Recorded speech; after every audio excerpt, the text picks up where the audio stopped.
حمدا کثیرا طیبا مبارکا فیہ والصلاة والسلام علی نبیہ وعلی آلہ واصحابہ اما بعد۔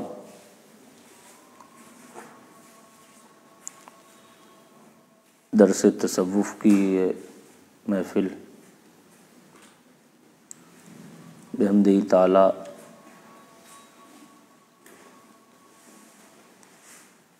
نہایت کارآمد اور مفید معلومات پر مشتمل ہر ہفتے تسلسل کے ساتھ قائم ہو رہی ہے اور انشاءاللہ آگے بھی قائم ہوتی رہے گی۔ پچھلے ہفتے گفتگو ہو رہی تھی حضرات نقشبندیہ کے یہاں مقررہ چند اصطلاحی الفاظ کے تعلق سے، جن کی تعداد 11 ہے۔ میں نے عرض کیا تھا کہ ان میں سے 8 حضرت خواجہ عبدالخالق غزدوانی رحمۃ اللہ تعالی علیہ کے مقرر کردہ ہیں، اور 3 ان پر حضرت شاہ نقشبند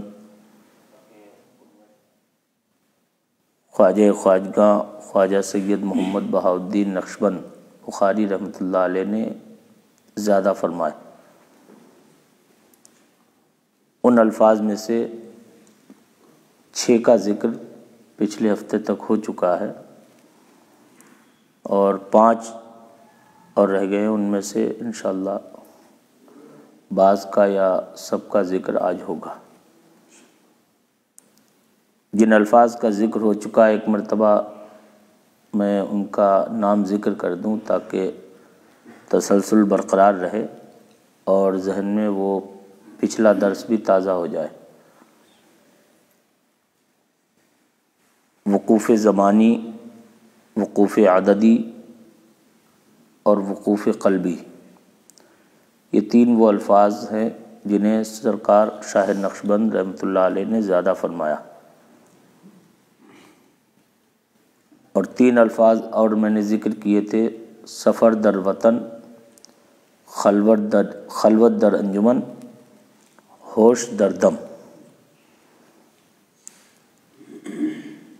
7واں لفظ ہے نظر بر قدم۔ نظر بر قدم، ہم نے پچھلی بار بھی بتایا تھا آپ کو کہ یہ وہ الفاظ ہیں جو زیادہ تر فارسی میں، بر معنی فارسی میں پر ہوتا ہے، تو نظر بر قدم کا مطلب ہے ظاہری معنی کہ نگاہ قدم پر ہونا چاہیے، پیر پر ہونا چاہیے۔ اب اس لفظ کے صوفیہ کے ہاں کیا معنی ہے، تو ان کے تعلق سے کئی ایک اقوال مروی ہیں۔ ان میں سے کچھ حضرات نے اس کی ظاہری معنی کے اعتبار سے تعویل فرمائی، اور کچھ نے باطنی معنی کے اعتبار سے تعویل فرمائی۔ جو اس کے ظاہری معنی کے اعتبار سے تعویل فرماتے ہیں ان میں بھی کئی اقوال ہیں۔ جس طرح سے ہم بتا رہے ہیں، اگر آپ اس طرح سے ذہن میں رکھیں گے تو انشاءاللہ یہ بہت آسانی سے آپ کو یاد ہو جائے گا۔ اولاً تو اس کی تقسیم کریں ظاہری اور باطنی معنی کی طرف، پھر اس کے بعد ظاہری معنی کی تعویل جو کی گئی ہے اس میں جو اقوال ہیں انہیں آپ نظر میں رکھیں۔ ایک معنی یہ کیا گیا کہ نظر بر قدم کا مطلب یہ ہے کہ انسان جب راستہ چلے تو نگاہ ادھر ادھر دائیں بائیں کرنے کی بجائے اپنے قدموں پر رکھے۔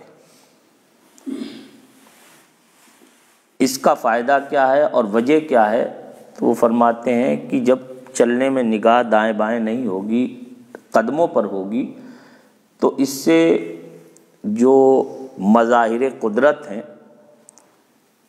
جو ہماری نگاہوں کے سامنے اشیاء آتی ہیں، چیزیں آتی ہیں، چاہے وہ اچھی ہوں یا بری، ان کی طرف ہماری نگاہ نہیں پڑے گی تو ہمارے دل کی توجہ بھی ان کی طرف نہیں ہوگی، کیونکہ دل کی غفلت، تفرقے اور توجہ کے بٹنے کا سب سے بڑا سبب ہماری اور آپ کی نگاہیں۔ پہلے کسی چیز پر نگاہ پڑتی ہے، نظر پڑتی ہے، تب اس کا تصور اور خیال دل میں پہنچتا ہے۔ اگر آپ آنکھ بند کر لیں گے تو بہت سی وہ چیزیں جو آپ آنکھوں سے دیکھ کر آپ کے دل میں ان کی صورت چھپتی ہے یا خیال آتا ہے، وہ سارے راستے بند ہو جائیں گے۔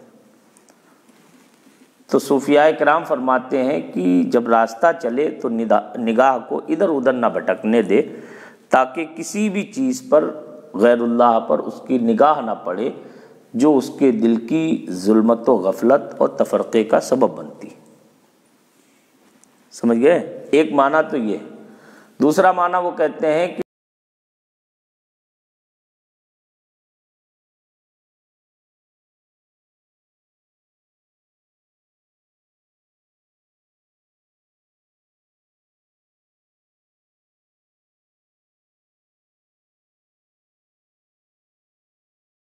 کسی بھی چیز پر نگاہ نہ پڑے، اور دوسرے معنی کے اعتبار سے کہ صرف اغیار پر نگاہ نہ پڑے، یعنی ظالم و فاسق انسانوں کے چہروں پر نگاہ نہ پڑے، کفار و مشرکین کے چہروں پر نگاہ نہ پڑے۔ وہ فرماتے ہیں اس کی وجہ یہ ہے کہ صوفیاء کرام کے قلوب جو ہوتے ہیں وہ صاف و شفاف آئینے ہوتے ہیں۔ ایک صاف و شفاف آئینہ ہے، اس کے سامنے جو چیز بھی آئے گی اس میں اس کی صورت چھپ جائے گی۔ صوفیاء کے یہ قلوب جو ہے وہ آئینے ہوتے ہیں، ان کے سامنے جو چیز بھی آتی ہے اس کی صورت چھپ جاتی ہے۔ فرماتے ہیں نگاہ کو قدموں پر رکھنا اس لیے ضروری ہے کہ ظالم و فاسق اور گناہگاروں، بدکاروں کے چہروں پر نگاہ پڑے گی تو ان کے چہروں کی ظلمتیں اور ان کے دلوں کی جو ظلمتیں ان کے چہروں اور ظواہر پر بھی آ جاتی ہیں، ان ظلمتوں سے اس کا قلب، صوفی کا قلب محفوظ رہے گا۔ نہیں سمجھے بات؟ کہ اس سے جب نگاہ نہیں پڑے گی آپ کی، مثلاً آپ ایک شرابی انسان ہے، اس کے چہرے پر نگاہ آپ کے پڑے گی تو باطنی طور پر صرف نہیں بلکہ جو بڑے بڑے گناہگار ہوتے ہیں، ظالم، فاسق اور فجور میں بہت زیادہ ڈوبے ہوئے انسان، ان کی ظلمتیں ان کے صرف باطن پہ نہیں رہتی ہیں بلکہ ظاہر تک پر اثر کر جاتی ہیں۔ تو ان کی ظلمتیں، چونکہ یہاں آئینہ دل بالکل صاف و شفاف ہے، لہذا ان کی ظلمتیں آپ کے قلب پر اثر انداز ہوں گی، اور ان ظلمتوں کی وجہ سے آپ کا قلب ان ظلمتوں سے رنگین ہو جائے گا، وقتی طور پر ہی صحیح، لیکن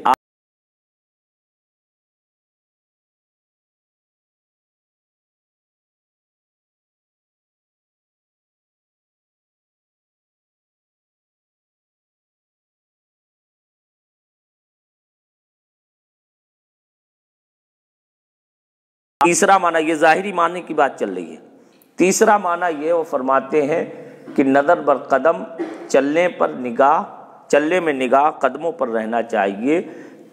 یہ اس لیے انہوں نے مقرر کیا کہ اس میں ایک سنت پر عمل کرنے کی ترغیب ہے، کہ نبی کونین سلطان دارین صلی اللہ تعالیٰ علیہ وسلم کی عادت کریمہ تھی کہ جب آپ چلا کرتے تھے تو اپنی نگاہ ناز کو ہمیشہ قدموں پر رکھا کرتے تھے، ادھر ادھر متوجہ نہیں ہوتے تھے۔ یہ آقا کریم صلی اللہ علیہ وسلم کی صفت بیان فرمائی گئی چلنے میں۔ اور اس کا ایک معنی، یہ تیسرا معنی ہو گیا۔ چوتھا معنی یہ بھی ذکر کیا گیا کہ نگاہ چلنے میں قدموں پر ہونا چاہیے۔ اس کی وجہ یہ ہے، اس کا مطلب یہ ہے کہ انسان ہمیشہ اپنے قدموں کو دیکھے، ادھر ادھر متوجہ نہ ہو، تاکہ چلنے میں رفتار اس کی تیز رہے۔ کیونکہ ادھر ادھر جب متوجہ ہوگا، توجہ ادھر ادھر بٹے گی تو کہیں رکے گا، کہیں پیر تھمیں گے، کہیں لڑکھڑائے گا، کہیں قدموں پہ لغزش آئے گی، کہیں ٹھوکر لگے گی۔ تو انسان کو ان چیزوں سے بھی بچانا ہے جو ظاہری طور پر اسے نقصان دینے والی ہیں، اور ساتھ ہی ساتھ جلدی سے راستے سے گزر جائے، تاکہ اپنا جو ضروری کام ہے وہ کام کرنے کے بعد میں پھر مقصود اصلی کی طرف متوجہ ہو جائے اور ذکر و فکر وغیرہ میں اپنے اوقات کو گزارے۔ اس کا فائدہ یہ ہوگا کہ جلدی جلدی چلے گا تو اس کا وقت جو ہے یہ چلنا یہ بیکار کا ہے، اس میں کوئی بظاہر اس کا فائدہ نہیں ہے۔ مجبوری ہے انسان کی کہ ایک جگہ سے دوسری جگہ جانے کے لیے اسے چلنا ہی پڑے گا، لیکن اس چلنے میں بظاہر اس کا کوئی فائدہ نہیں، اس لیے جلدی سے اس سفر کو طے کر لے اور اپنی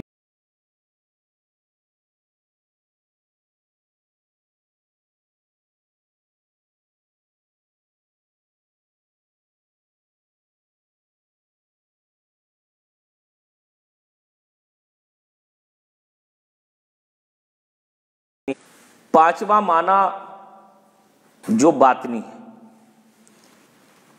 پانچواں معنی یہ باطن سے تعلق رکھتا ہے، یہ ظاہری معنی سے مطابقت نہیں رکھتا ہے بظاہر۔ وہ چاروں معنی جو تھے وہ ظاہر سے مطابقت رکھتے کہ نظر بر قدم کا مطلب یہی ہے کہ نگاہ پیروں پر رہنا چاہیے۔ پانچواں معنی انہوں نے باطنی جو بیان فرمایا وہ فرماتے ہیں اس کا مطلب یہ ہے کہ انسان کو ہمیشہ بلند ہمت رہنا چاہیے۔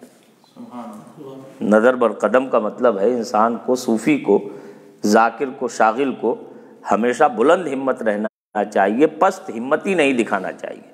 یعنی ان کے کہنے کا مطلب یہ ہے کہ جس طرح انسان زینے پر چڑھتا ہے تو پہلے اس کی نگاہ زینے پر پڑتی ہے، ایک سیڑھی پر پڑتی ہے، اس کے بعد میں اس کا قدم وہاں پہنچتا ہے۔ تو فرماتے ہیں انسان کو چاہیے کہ ہمیشہ باطن کی سیر میں اپنی نگاہ کو بلند رکھے اور جس مقام پر اس کا قدم ہے، جہاں سیر کر رہا ہے، اس سے اونچے درجے کی طرف متوجہ رہے۔ یہ علو ہمت ہے، یہ بلند ہمتی، سمجھ رہے ہیں؟ دوسرا معنی باطنی بیان کیا کہ اس سے مراد ہے کہ انسان کو ہمیشہ متواضع اور منکسر المزاج ہونا چاہیے، ہمیشہ فروتنی کرنا چاہیے، عاجزی کرنا چاہیے۔ نگاہ کو جس طرح انسان قدموں پر جھکاتا ہے کہ نگاہ جھک رہی ہے، ایسے ہی صرف نگاہ جھکانے کی بات نہیں بلکہ اپنے پورے سراپا کو اور اپنے دل و نظر کو رب کی بارگاہ میں ہمیشہ جھکا کے رہے اور متکبرین کی طرح نگاہ کو اٹھا کے نہ چلے۔ یہ دوسرا معنی۔ اور تیسرا معنی سرکار امام ربانی مجدد الفسانی رضی اللہ تعالیٰ عنہ نے خصوصی طور پر بیان فرمایا، یہ بات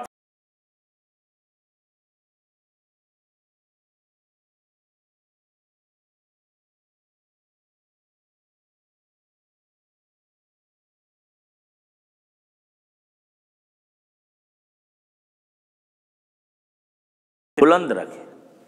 اور نگاہ بلند رہنے کا مطلب یہ ہے کہ جس مقام پر سالک پہنچتا ہے، یہ جو سفر ہوتا ہے، سیر ہوتی ہے، باطنی اور روحانی سیر جسے بولتے ہیں، اس میں انہوں نے قدم کا لفظ یہ ظاہری طور پر بولا، لیکن قدم سے مراد یہاں ہمارے یہ پیر نہیں ہے بلکہ وہی روحانی قدم۔ تو وہ فرماتے ہیں کہ انسان جب قرب الہی کی منزلوں کی طرف متوجہ ہوتا ہے تو اس کی نگاہ کسی چیز پر پہلے پڑتی ہے، جیسے زینے پر، جو پہلے معنی بیان فرمائے، اس کے بعد میں اس کا قدم پہنچتا ہے۔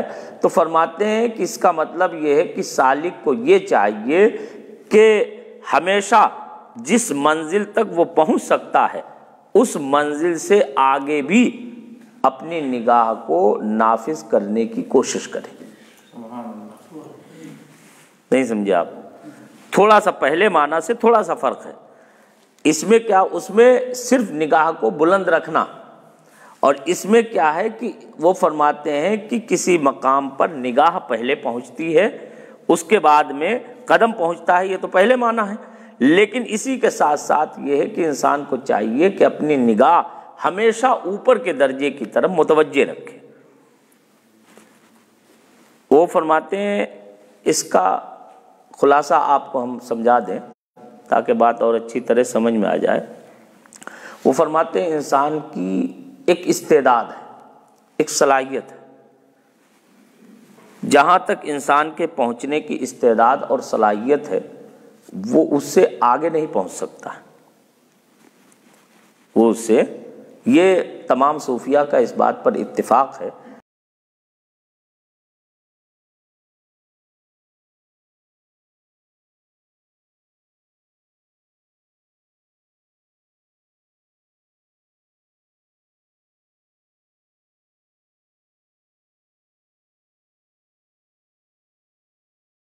ترقی نہیں کر سکتا، لیکن فرماتے ہیں کہ انسان کی نگاہ اس سے بھی اوپر جا سکتی ہے۔ قدم تو نہیں جا سکتا ہے لیکن نگاہ اس کی اس سے بھی اوپر جا سکتی، اور فرماتے ہیں نظر بر قدم کا مطلب یہ ہے کہ انسان کو نگاہ اپنی تیز رکھنا چاہیے کہ بھلے ہی قدم ہمارا یہاں تک پہنچ رہا ہے لیکن نگاہ ہماری جو ہے قرب الہی کے لیے اوپر کے درجات کی طرف متوجہ ہے۔ سمجھ رہے ہیں آپ؟ اور ایک بڑی پیاری بات، اس سے بھی زیادہ سبحان اللہ خوش کرنے والی اور دلوں کو ایک دم مست کر دینے والی بات فرماتے ہیں، ایک تو خود سالک کا اپنا درجہ ہے اور اس کا جو رب ہے، جو اسم اس کا رب ہے، تربیت کرنے والا ہے، اسی تک اس کی پہنچ ہو سکتی ہے۔ تو ایک تو خود انسان کا اپنا باطنی قدم ہے کہ ہمارا یہاں تک پہنچ سکتا ہے اور نظر ہماری یہاں تک مثلا سرایت کر جائے گی۔ اور فرماتے ہیں دوسرا یہ کہ جس نبی علیہ السلام کے وہ زیر قدم ہے روحانیت میں، اس نبی کے قدم کے ساتھ ساتھ اسے ترقی کرنا چاہیے۔ نہیں سمجھے؟ تبعیت میں، وراثت میں ان کی خدمت اور ان کے پیروں سے لگنے کی برکت سے انسان یہاں تک اگر پہنچ سکتا تھا، اور جس نبی کے وہ زیر قدم ہے اس سے اس نبی کا مثلاً جو ہے وہ درجہ یہاں تک ہے، وہ نبی علیہ السلام یہاں تک ترقی کر گئے ہیں یا کر سکتے ہیں، ان کا اسم یہ ہے، تو سالک کو چاہیے کہ ان کی تبعیت میں، اصلی طور پر تو وہ یہاں سے آگے نہیں بڑھ سکتا لیکن ان کی تبعیت میں اسے چاہیے کہ یہاں تک پہنچے، اور جس طرح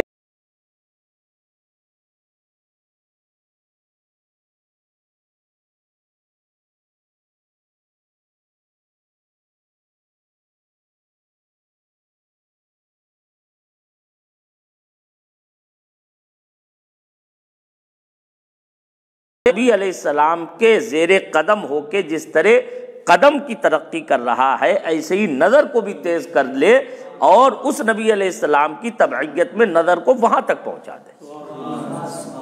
سبحان اللہ، کتنی پیاری بات ہے۔ تو وہ فرماتے ہیں نظر بر قدم کا مطلب یہ ہے کہ قدم بھلے ہی پیچھے رہ جائے لیکن انسان کی نظر کو پیچھے نہیں رہنا چاہیے۔ یہ معنی یاد رکھیے گا تو انشاءاللہ بہت کام آئے گا۔ یہ چند معنی ہو گئے جو نظر بر قدم کے تعلق سے بیان کیے گئے۔ یہ 7 الفاظ ہو گئے۔ 8واں لفظ ہے یاد کرد۔ کتابوں میں ترتیب تھوڑی سی الگ ہے لیکن ہم جو بیان کر رہے ہیں وہ اس اعتبار سے بیان کر رہے ہیں کہ تسلسل جو پہلے سے برقرار رہا ہے اسی اعتبار سے آپ دیکھیں کتابوں میں تھوڑا سا الگ ترتیب ملے گی تو اس سے آپ گڑبڑائیں نہ، اسے اصل چیز ہے اس لفظ کے اصطلاحی معنی کو سمجھنا۔ یاد کرد کا مطلب فارسی کا لفظ ہے، یہ کردن سے کرد تخفیف کے طور پر کر لیا گیا، نون کو ساقط کر دیا گیا تخفیف کے لیے، اصل میں تھا یاد کردن، کردن مصدر ہوتا ہے، تو یاد کرد کا مطلب بھی معنی وہی ہے لیکن بس نون کو تخفیف کے طور پر حذف کر دیا گیا۔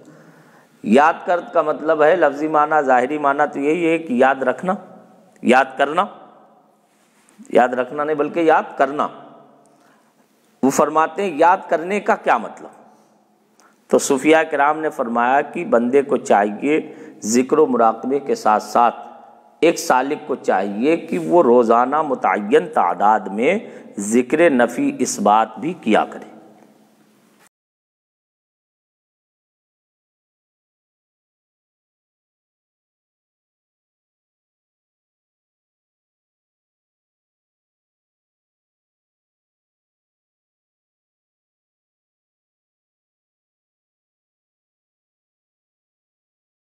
کہ سالک کو چاہیے ذکر و مراقبے کے ساتھ ذکر اسم ذات کے ساتھ ساتھ ذکر نفی اس بات بھی روزانہ ایک متعین تعداد میں کیا کرے۔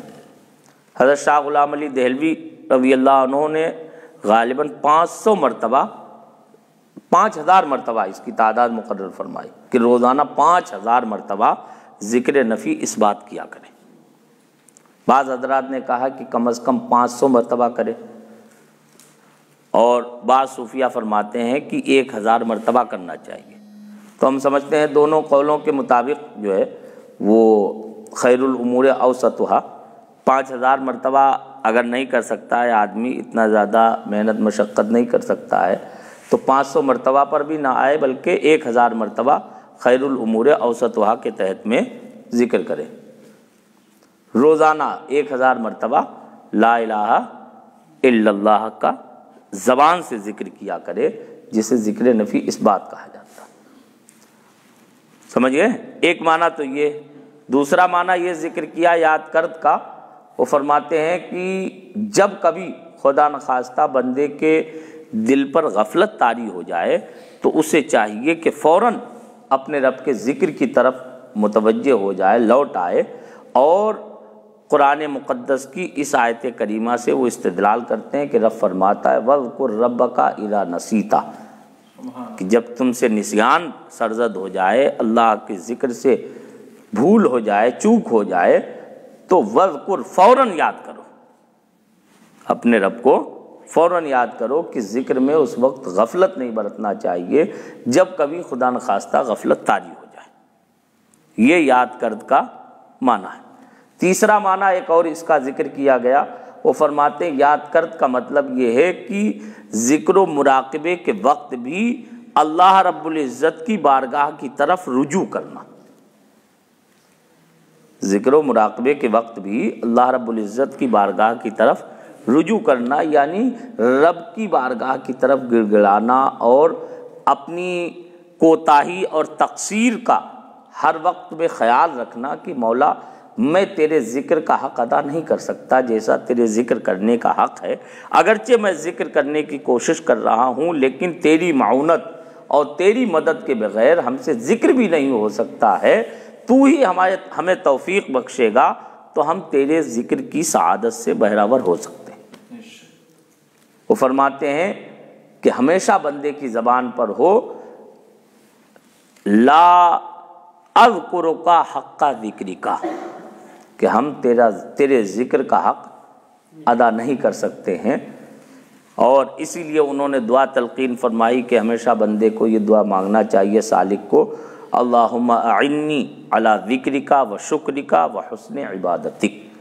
فرماتے یہ تواضع ہے، اور حدیث پاک میں آیا ہے من تواضع للہ فقد رفعہ اللہ، جو اللہ کے لیے فروتنی، عاجزی، انکساری، تواضع اختیار کرتا ہے اللہ تعالیٰ اسے بلندیاں عطا فرماتا ہے۔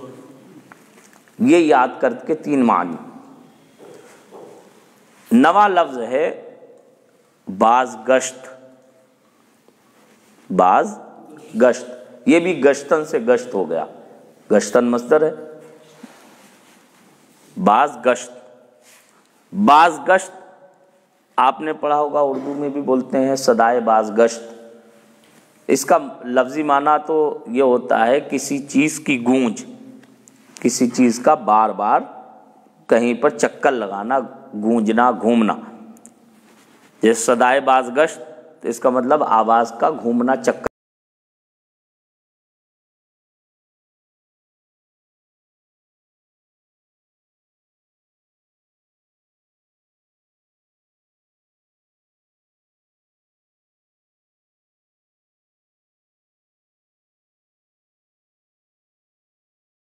خارج کرے تو اس وقت میں وہ تصور ہی تصور میں، زبان سے نہیں بلکہ تصور ہی تصور میں کہے الہی انت مقصودی و رضا کا مطلوبی، الہی انت مقصودی و رضا کا مطلوبی، اس معنی کا لحاظ کرے دل میں جس وقت اس کی سانس ٹوٹے۔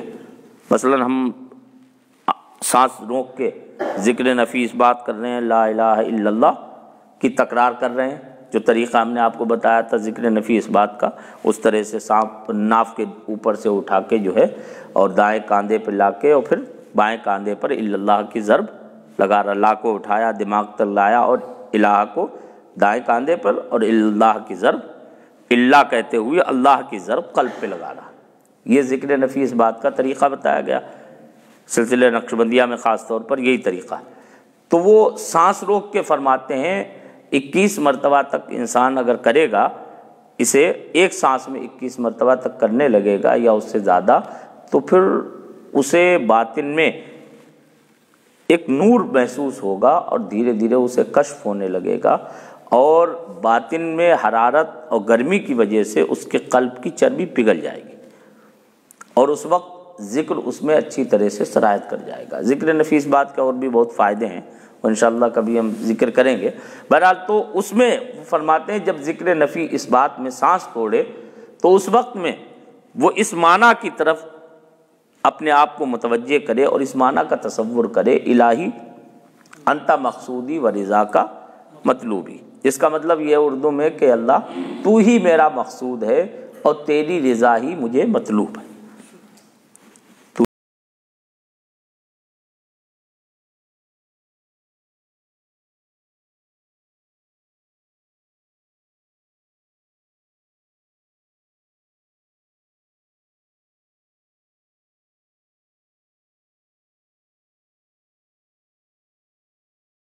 کر دے گا۔ وہ فرماتے ہیں جس چیز کو وہ ذکر نفی اس بات سے حاصل کر رہا تھا اس معنی کی تاکید اور تقویت کے لیے اس معنی کا تصور نہایت درجہ مفید ہے، اور فرماتے ہیں مزید اس کا فائدہ یہ ہوگا کہ انسان اگر اس تخیل میں ڈوب جائے گا ذکر نفی اس بات کے بعد میں تو اس پر اسرار توحید منکشف ہونے لگے۔ فرماتے اس سے غیر کا وجود اس کی نگاہوں سے بالکل مختفی ہو جائے گا، پوشیدہ ہو جائے گا، اور غیر کا خیال بھی اس کے دل سے نکل جائے گا، اور جب غیر باقی نہیں رہے گا تو تجلی حق اس کے قلب پر جلوہ گر ہوگی، اور تجلی حق جب جلوہ گر ہوگی تو اس پر توحید کے اسرار و رموز منکشف ہونے لگیں گے۔ بات سمجھ رہے ہیں؟ اس لیے وہ فرماتے ہیں یہ باز گشت بھی اختیار کرنا چاہیے، اس طریقے کو بھی اختیار کرنا چاہیے۔ یہ باز گشت کا انہوں نے ایک معنی بیان فرمایا، اور دوسرا معنی باز گشت کا بعض لوگوں نے یہ بھی بیان فرمایا ہے کہ باز گشت کا مطلب یہ ہے کہ جب جب ذکر سے فارغ ہو تب تب اللہ کی طرف پھر رجوع کرنے لگے، یعنی زبانی ذکر ہو یا قلبی ذکر ہو یا لسانی ذکر ہو، وہ کا نام جو ہے عمل کے ذریعے ذکر ہو، جیسے بھی ذکر کر رہا ہے ان ذکر سے فارغ ہونے کے بعد فوراً پھر ذکر الہی کی طرف اسے متوجہ اور واپس ہو جانا چاہیے۔ یہ باز گشت کے 2 معنی بیان فرمائے گئے۔ 9 لفظ ہو گئے۔ 10واں لفظ ہے یادداشت۔ یادداشت، یہ بھی داشت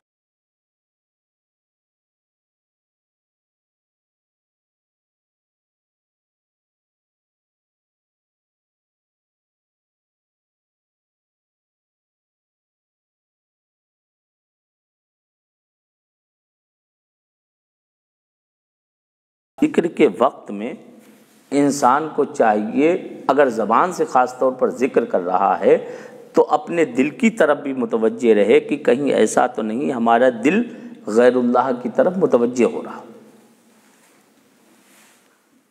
نہیں سمجھے بات؟ ایک تو یہ آپ اس معنی کو تھوڑا سا گہرائی سے دیکھیں تو بات سمجھ میں آ جائے گی ہمارا خیال۔ ایک ہوتا ہے کہ ہم زبان سے ذکر کرتے ہیں، زبان سے تو بہت سے لوگ ذکر کرتے ہیں، جو اہل سلوک نہیں ہیں وہ بھی زبان سے کبھی تو کبھی ذکر کرتے ہی ہیں، کوئی درود پڑھتا ہے، کوئی کلمہ طیبہ پڑھتا ہے، کوئی تسبیح کرتا ہے، کوئی تحلیل کرتا ہے، کوئی تحمید کرتا ہے، کوئی تکبیر کرتا ہے، وغیرہ وغیرہ۔ اذکار و اوراد اور وظائف تو لوگ اختیار کرتے ہیں، آج بھی لوگ بہت سے لوگ کرتے ہیں، لیکن اس ذکر کے انہیں صحیح فائدے نہیں حاصل ہوتے ہیں۔ اس کی وجہ صرف یہ ہوتی ہے کہ وہ ذکر زبان سے تو کرتے ہیں لیکن اس کے معنی کی طرف ان کی توجہ نہیں ہوتی ہے، اور قلب خاص طور پر ادھر متوجہ نہیں ہوتا، اور جب قلب کی توجہ ادھر نہیں ہوگی تو انسان کو وہ ذکر کرنے کا فائدہ نہیں ملے گا۔ سرکار امام ربانی مجدد الفسانی رضی اللہ عنہ فرماتے ہیں جو قلب کی غفلت کے ساتھ زبان سے ذکر کر رہا ہے یہ ذکر نہیں ہے بلکہ یہ بھی عین غفلت ہے، یہ بھی عین غفلت۔ بلکہ انہوں نے تو یہاں تک جملہ فرمایا کہ اگر وہ قلب اپنے ذکر سے باخبر ہے، فرماتے قلب اگر اپنے ذکر سے باخبر ہے تو اب بھی اسے ذکر کی صحیح برکت اور کیفیت حاصل نہیں ہوئی ہے۔ ذکر کی برکت اور کیفیت صحیح یہ ہے کہ قلب ذکر میں ایسا مشغول اور منہمک ہو جائے کہ مذکور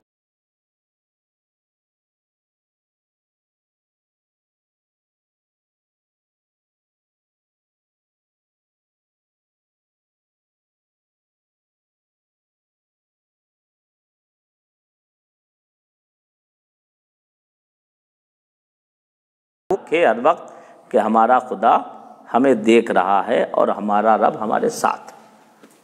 یہ قرب معیت اس سے حاصل ہوتا ہے۔ جب بندہ اس چیز کا لحاظ رکھتا ہے تو اسے قرب معیت حاصل ہوتا ہے، جو اس سلسلے میں بحمدہ تعالیٰ سرکار صدیق اکبر رضی اللہ تعالیٰ عنہ کی برکت سے بہت جلدی اور ابتدا میں ہی حاصل ہو جاتا ہے۔ بندہ تھوڑی سی محنت کرتا ہے تو مراقبہ معیت کرتا ہے، اور مراقبہ معیت وہ عظیم دولت ہے جس کے بارے میں تمام صوفیاء کرام اور محققین کا کہنا یہ ہے کہ یہ سرکار مدینہ صلی اللہ تعالیٰ علیہ وسلم نے حضرت صدیق اکبر رضی اللہ تعالیٰ عنہ کو غار ثور میں یہ دولت عطا فرمائی۔ جب نبی کریم صلی اللہ علیہ وسلم نے فرمایا لا تحزن ان اللہ معنا، تو ظاہری معنی تو یہ ہے کہ وہ کفار مکہ کو دیکھ کے گھبرا گئے، ڈرنے لگے۔ آقا علیہ السلام کا خوف تھا کہ حضور کو کہیں کوئی گزن نہ پہنچا دیں، کوئی تکلیف نہ پہنچا دیں یہ کفار، تو ڈرنے لگے۔ تو آقا علیہ السلام نے فرمایا غم مت کرو، بے شک اللہ ہمارے ساتھ۔ یہ تو ظاہری معنی ہے، لیکن صوفیاء فرماتے ہیں کہ یہاں نبی کریم صلی اللہ علیہ وسلم نے حضرت صدیق اکبر کو قرب معیت کی دولت سے سرفراز فرمایا تھا، اور فرماتے ہیں کہ قرب معیت نبی کریم صلی اللہ علیہ وسلم کے ذریعے سے بالاصالت امت میں اگر کسی کو ملا ہے تو وہ صدیق اکبر کا حصہ ہے۔ اور اسی لیے نبی کریم صلی اللہ علیہ وسلم نے فرمایا ما صب اللہ فی صدری الا وصببتہ فی صدر ابی بکر، اللہ نے جو کچھ میرے سینے میں ڈالا وہ میں نے پورا کا پورا ابو بکر کے سینے میں ڈال دیا۔ وہ فرماتے ہیں یہ قرب معیت کی برکت ہے۔ تو بہرحال وہ بات وہی چل رہی تھی، یادداشت کہ ہر وقت جب انسان اس معنی کا لحاظ رکھے گا کہ ہمارا رب ہمیں دیکھ رہا ہے، ہمارے ساتھ ہے، تو انشاءاللہ اسے قرب معیت کی برکتیں حاصل ہوں گی۔ 11واں لفظ ہے نگاہ داشت۔ نگاہ داشت، وہ فرماتے ہیں نگاہ داشت، وہی داشتن سے ہی داشت رہ گیا۔ نگاہ داشت کا مطلب ہوتا ہے نگاہ رکھنا۔ وہ فرماتے ہیں نگاہ رکھنے کا مطلب ہے کہ ہر وقت قلب کی طرف متوجہ رہے کہ کہیں اس میں کوئی خاطر، کوئی وسوسہ، کسی غیر کا خیال تو نہیں پیدا ہو رہا۔ اور فرماتے ہیں مبتدیوں کو خاص طور پر ذکر کے وقت بلکہ مراقبے کے وقت بھی، ذکر تو ذکر ہے، ذکر تو زبان سے ہم کر رہے ہیں، ہو سکتا ہے کہ ہم زبان سے کوئی بات ذکر کریں لیکن ہمارا قلب ادھر متوجہ نہ ہو، جیسا کہ عموماً ہوتا ہے۔ لیکن مراقبے میں آپ جانتے ہیں کہ مراقبے میں تو تصور ہی یہی کرنا ہے کہ ہمارا قلب اللہ اللہ کر رہا ہے، لیکن فرماتے ہیں مبتدی، ابتدائی درجے کے جو لوگ ہوتے ہیں وہ مراقبے کی حالت میں وہ ہو سکتا ہے خیال غیر سے متاثر ان کا قلب ہو جائے اور وسوسہ اس میں پیدا ہو جائے جس سے وہ ذکر و مراقبے سے دور ہو جائے۔ تو فرماتے اس لیے ہر وقت دل کی طرف نگاہ رکھنا چاہیے کہ کہیں ہمارے دل میں کوئی خیال غیر تو نہیں آ رہا۔ بات سمجھ رہے ہیں؟ ہر وقت دل کی طرف متوجہ ہونا چاہیے، باخبر رہنا چاہیے کہ ہمارے دل میں کسی غیر کا کوئی خیال تو نہیں آ رہا ہے۔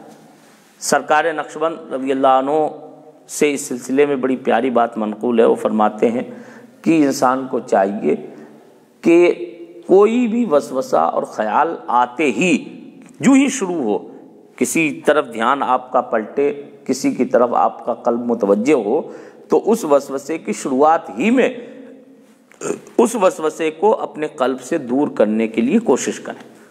وہ فرماتے ہیں اگر وسوسہ جڑ پکڑ گیا، جم گیا، تو پھر اسے دور کرنا بہت مشکل ہو جائے گا، اور پھر آپ خیالات کی رو میں ایسے بہہ جائیں گے۔ سب کو تجربہ ہے، ہمیں اور آپ کو۔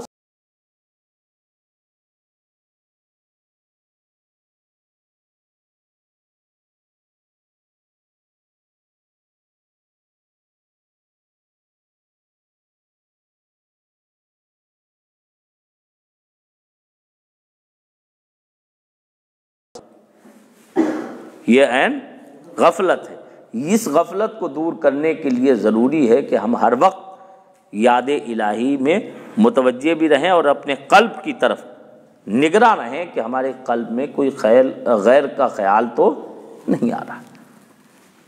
بات سمجھ رہے ہیں؟ اس خیال سے جب آپ اپنے آپ کو بچانے کی کوشش کریں گے تو انشاءاللہ آپ کو مشاہدے کی منزل حاصل ہو جائے گی۔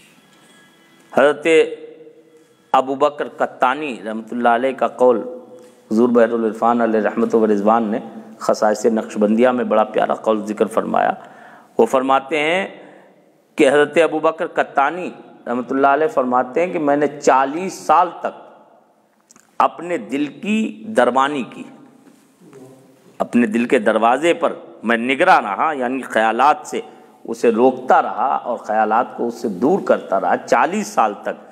فرماتے ایسی سخت میں نے دربانی کی کہ اب اللہ کا شکر ہے اسے یاد دلانے کے باوجود بھی اس میں کسی غیر کا خیال نہیں آتا۔ اور ایک بزرگ کا البہجۃ السنیہ میں بڑا پیارا قول ذکر فرمایا گیا، وہ ہمارے اور آپ جیسے کمزور لوگوں کے لیے، ابتدائی لوگوں کے لیے بڑا مفید اور کارآمد ہے انشاءاللہ۔ وہ فرماتے ہیں، ایک بزرگ فرماتے ہیں کہ میں نے 10 دن تک، وہ فرماتے ہیں 10 دن تک تم اپنے قلب کو غیر خدا کے خیال سے محفوظ رکھ لو، 10 راتیں ایسی گزار لو کہ تمہارا قلب غیر خدا کے خیال سے پاک رہے، محفوظ رہے اور اس میں کسی بھی غیر کا خیال نہ آنے پائے۔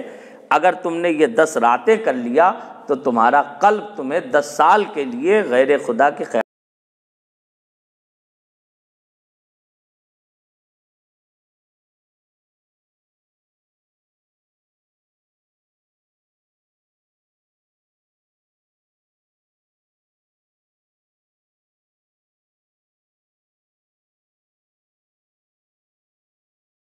اور ان معانی کو صرف ان کی اصطلاحی تعریفات اور ان کی تشریحات ہی ذہن میں نہ رہیں، بلکہ ہم لوگوں کو چاہیے کہ ان معانی پر ہم اپنے آپ عمل کریں۔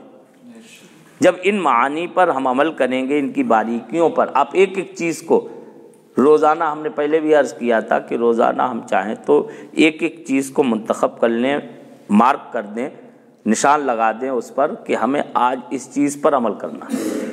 اس طرح کر کے ہم دھیرے دھیرے ان کیفیات کو، جو مختلف معنی جیسے نظر بر قدم کے کئی معنی ذکر کیے گئے، ایسے یاد کرد وغیرہ کے کئی معنی، تو ان معنی میں سے ہر ایک چیز پر ہم دھیرے دھیرے اگر عمل کرنا چاہیں تو انشاءاللہ بہت آسانی سے ہم چند دنوں میں ساری باتوں پر عامل ہو سکتے ہیں۔ اور ان چیزوں پر عمل، جو عمل سے تعلق رکھتی ہیں، ان پر عمل کریں گے تو اس کے 2 فائدے ہوں گے۔ ایک تو وہ چیز ہمارے ذہن میں ہمیشہ محفوظ بھی رہے گی، اور دوسرے یہ کہ انشاءاللہ ہمیں اور آپ کو رب قدیر کے قرب کی دولت سے بھی حصہ مل جائے گا۔ اور سب سے بڑی چیز یہ ہے کہ مشاہدے کی نعمت ان الفاظ کی متابعت اور پیروی میں مضمر ہے۔ حضرت شاہ ولی اللہ محدث دہلوی رحمۃ اللہ علیہ فرماتے ہیں، میرے والد بزرگوار نے فرمایا ہے یاد کرد کے تعلق سے، وہ فرماتے ہیں کہ ہر وقت یاد الہی کی طرف جو متوجہ رہنا اور ذکر کے وقت بھی ذکر کرنا، یعنی غفلت سے اپنے آپ کو بچا کے قلب کو اللہ کی یاد کی طرف متوجہ رکھنا۔ وہ فرماتے ہیں، میرے والد بزرگوار فرماتے، بیٹا اسے مضبوطی سے تھامے رہنا، میں نے جو کچھ پایا ہے وہ اسی لفظ کے ضمن میں پایا۔ یہ کتنے بڑے الفاظ ہیں۔ حضرت شاہ ولی اللہ محدث دہلوی رحمۃ اللہ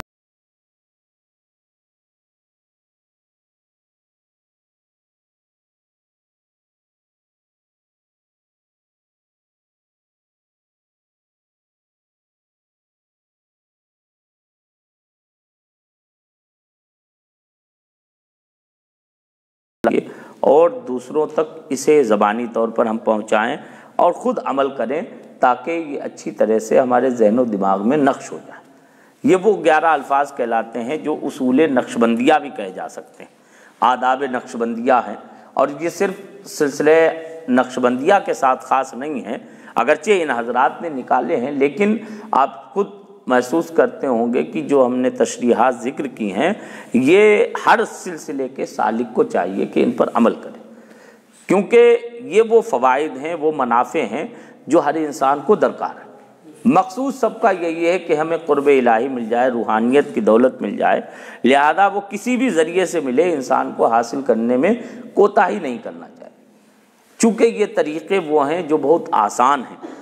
اس لیے ان طریقوں پر خاص طور پر حضور بحر العرفان مفتی آفاق احمد صاحب قبلہ مجددی رحمۃ اللہ علیہ اکثر ذکر فرمایا کرتے تھے کہ ہم سلسلے نقشبندیہ کی ترویج و اشاعت کی طرف زیادہ متوجہ اس لیے ہیں، خاص طور پر ایک تو یہ کہ ہم نے اس سے سلوک طے کیا ہے، اور دوسرے یہ فائدہ بھی ہے کہ ہم چاہتے ہیں انسانوں کو آسانی کے ساتھ میں آج کے دور میں روحانیت اور قرب الہی کی دولت مل جائے۔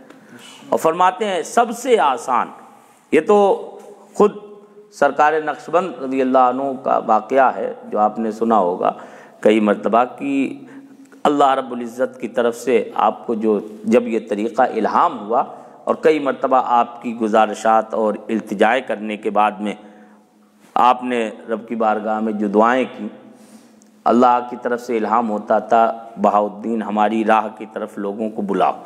وہ پورا واقعہ بھی ہم ذکر کر دیں تاکہ بات واضح ہو جائے، بڑی پیاری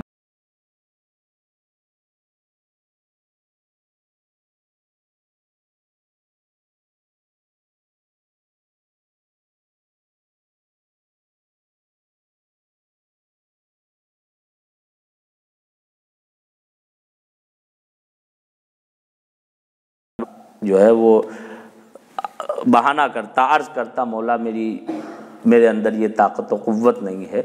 جب بار بار الہام ہوا تو فرماتے میں نے عرض کیا مولا میں آج کے دور میں جو ظلمتیں بڑھ چکی ہیں، ایسے میں ہمتیں پست ہو چکی ہیں، لوگوں کے اندر مجاہدات و ریاضات کی اتنی سکت اور طاقت نہیں رہی ہے، وہ شوق اور ذوق نہیں ہے، یا اللہ مجھے ایسا طریقہ الہام فرما جو سہل الوصول ہو اور یقینی طور پر قطعی طور پر تیری بارگاہ تک پہنچانے والا۔ اسہل الطرق اقرب الطرق، یہ دونوں لفظ بولے انہوں نے، تمام طریقوں میں سب سے آسان ہو اور سب سے قریب تر ہو۔ فرماتے ہیں تو اللہ رب العزت نے مجھے یہ طریقہ الہام فرمایا کہ تم جذبے کو سلوک پر مقدم کر دو اور اس طریق سے لوگوں کو یاد الہی اور قرب الہی کی طرف متوجہ کرو۔ فرماتے ہیں اس میں ایک قدم رکھنا دوسرے طریق میں 7 قدم چلنے سے بھی افضل ہے۔ نہایت آسان طریقہ، آپ خود دیکھ رہے ہیں ہم اور آپ بالکل جو ہے کوئی نہ مجاہدہ ہے نہ ریاضتیں، کچھ نہیں ہے، لیکن اگر صحیح طور پر جو ذکر و مراقبے کے آداب ہیں ہم سمجھتے ہیں آج بھی ہم حاصل کر لیں اور انہیں نظر میں رکھیں تو انشاءاللہ بہت ہی ہمیں قرب کی اعلیٰ منزلیں مل سکتی ہیں۔ حضرت کا فیضان ہے الحمدللہ، اور بزرگوں کی خاص نگاہ بھی ہے، کرم بھی ہے ان کا۔